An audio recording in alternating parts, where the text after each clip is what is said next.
and it kind of treated it as just a giant storyboard. And so I compiled everything in Excel and then I uploaded everything. So that's how I got the points. And yeah, so along the way, I learned some really cool things like pumpkin genetics. So actually, if you zoom into these, you can see that seeds from previous giant pumpkins are used in more recent winners.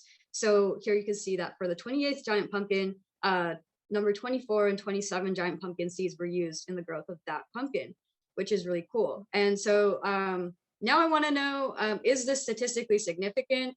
For example, are these pumpkins giant because they've been bred to be giant, or are they just a result of growing conditions? So that's something to look into in the future. And then also on this map, I wanted to incorporate this data in as many different forms as possible. So you have the spatial visualization, but also you have it as a list and then also as a chart.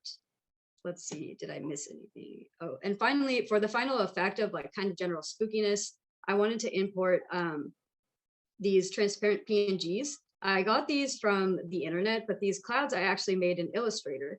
And that's another cool thing that was fun to figure out is you can make anything on Illustrator and export it as a transparent PNG, and then you can import it into Felt. So that is really cool. It really enables you to customize your map. And then finally, I turned off all the background maps and I just had the satellite. And then I imported world administrative boundaries and changed the color.